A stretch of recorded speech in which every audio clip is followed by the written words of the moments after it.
More than 10,000 Floridians living with HIV are now able to get access to life-saving medication. People can now breathe a little easier. A new law provides nearly $31 million to keep the AIDS Drug Assistance Program running through June 30th. It's not the perfect solution, but at least it's a Band-Aid to ensure people are maintaining access to life-saving medications. State lawmakers unanimously approved the funding after the health department used emergency orders to slash the program.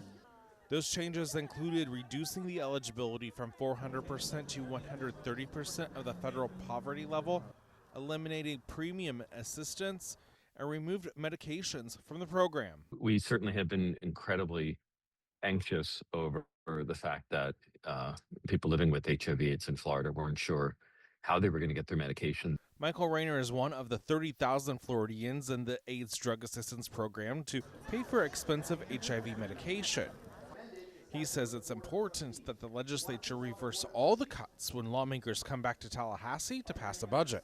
People living with HIV, that don't have access to the medications and don't have access to doctors are going to end up in our local hospitals. The reality is there are no alternatives.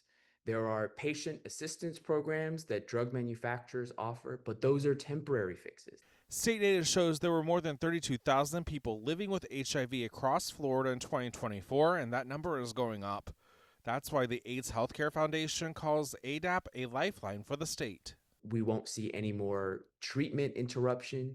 People will no longer have to ration their life-saving medication.